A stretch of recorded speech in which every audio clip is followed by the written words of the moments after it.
before he decides to pay any attention to the game or the lanes rather for ganks. But now we're in our spectate view, baby.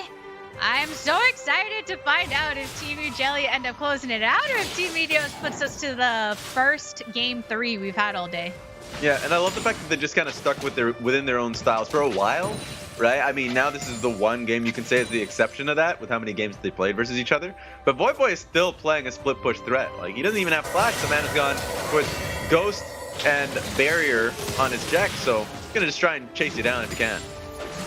A lot of the duo laners have been marked down low right now.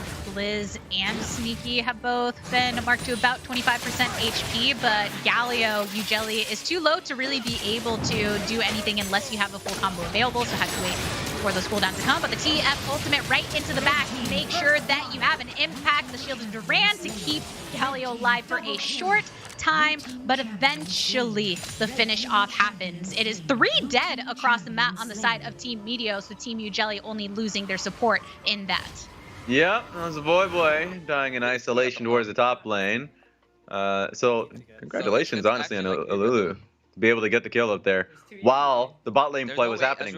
So far so good. 3 kills on the board for for this team. It's working out well. Yeah, I wonder how things actually went down in that 1v1 in the top lane. A lot of times because your itemization is pretty linear in Wild Rift when you compare it to a lot of, League things. There's these mythics to consider and stuff like that. There's a lot more user-friendly things in the mobile experience. So you have some support type champs that will have more AP maybe than you're used to them having in the early laning stage that could have maybe made the damage a bit unexpected. But we do see an engage here. Galio has somebody else to support. This is what the danger that TF brings to the table is, always having a third person that can just go anywhere to any of the lanes. But luckily for Team Meteos, this means that Corki will have an advantage towards the mid lane in the meantime, trying to push that wave up as much as possible.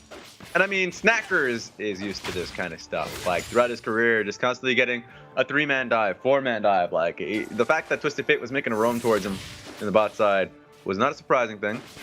He didn't have flash, didn't need to use it, obviously. He didn't have to use his summoner heal.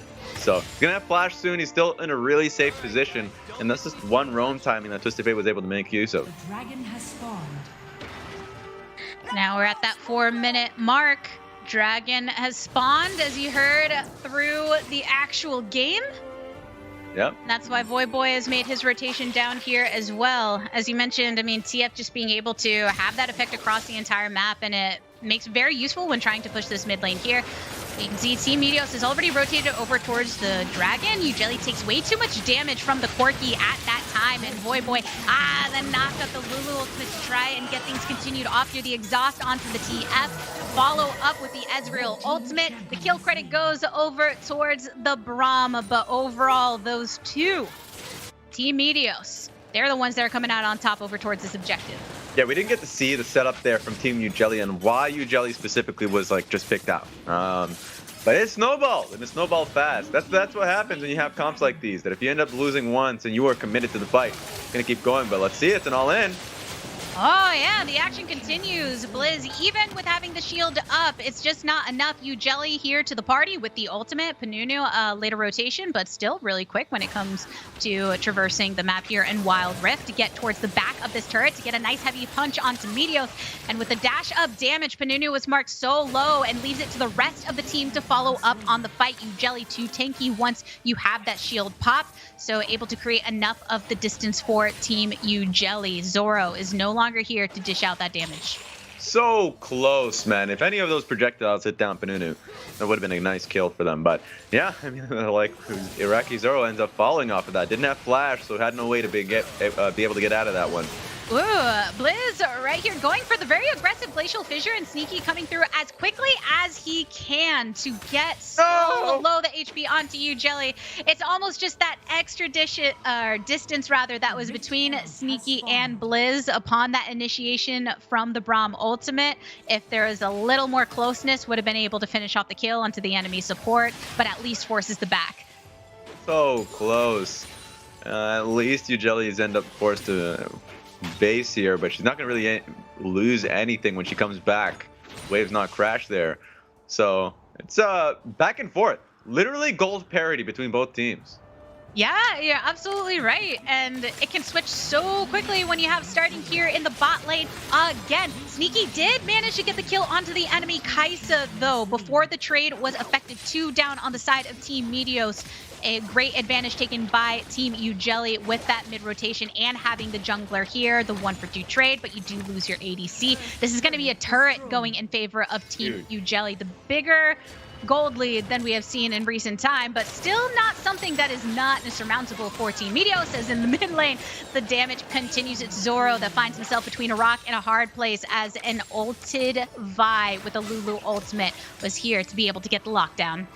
Starting is going wild this series. He knew he has to go above and beyond to take this, and he's doing just that. It's actually insane. Double kill towards the bot lane, ends up finding an ulti pick up mid lane with Panunu. Has 5 kills now, 7 minutes into the game. I wish I could remember some specific. I believe that starting is a mid lane player who has a lot of experience on TF as well. Just a lot of the champions that do well in the mid lane. And when you have somebody that knows how to work the champion effectively, so they don't have to think so much about the combos and more about, hey, I'm somebody that can roam. I can be anywhere. And guess who is here? It's Saber, not knowing that there were multiple members of Team Meteos waiting for him. Yougelly also said, uh-oh, my marksman is dead. I'm going to try to back up. I see starting coming over from the side, but it's not enough. So the bot lane taken out by Team Meteos with just that camp in the tri-bush. Yeah, this lead is just growing and growing. It's a 1k gold lead for the AD carry, specifically Ezreal versus the Kai'Sa. This is mostly because of the last 2 plays just not working out for Kai'Sa whatsoever. Now, oh no, getting smacked up by Boy there. Boy, maybe not happy about the fact that he lost the 1v1 earlier on in this game. And at this point, Jax is a bit more comfortable, has the pork available, play the Ruin King, so he can have a bit more of that sustain as he is pushing over into these lanes. As he backs, the Lulu follows suit. The turret over on the Baron lane, you can see, has already been damaged a bit on the side of Team Yougelly. So as soon as Boy backs, then Lulu needs to take the opportunity to do so that she can get stronger to try and make sure that that is defended as much as possible later on. Yeah, and honestly, in this game, Lulu just feels like more of a laning threat. In League of Legends, it's already pretty rough going up against Lulu, but look at the fight here before we get into that.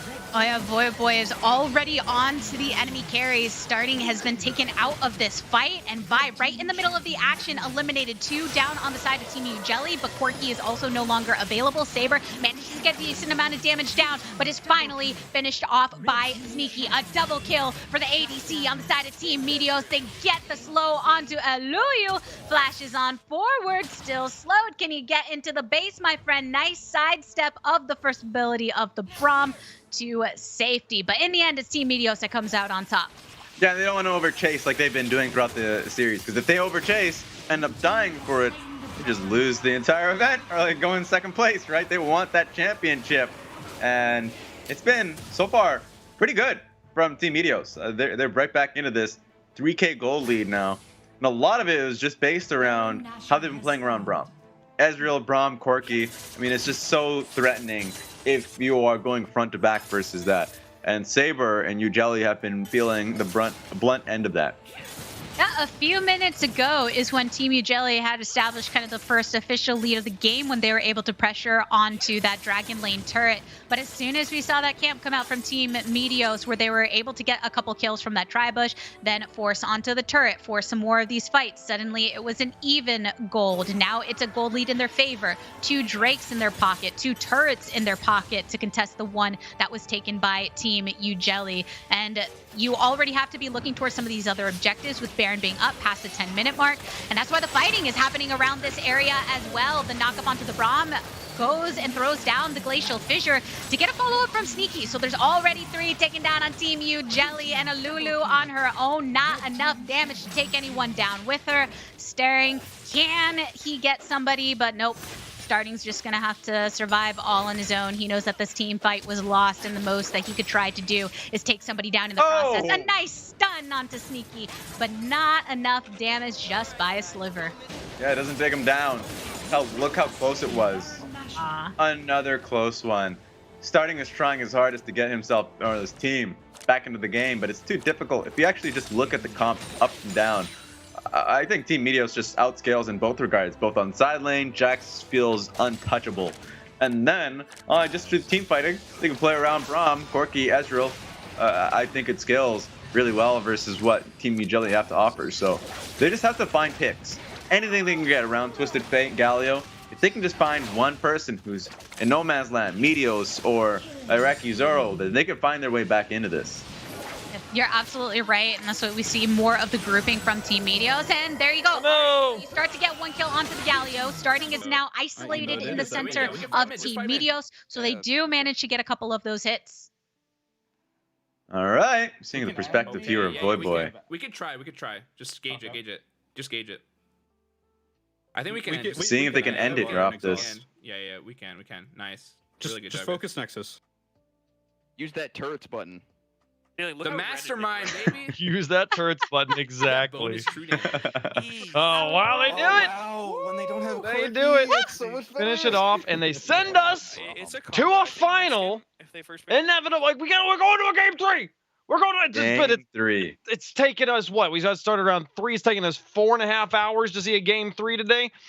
But we're finally going to get one. We'll see those two teams go one last time for it all. $7,500 on the line. We're going to go to a quick break when we come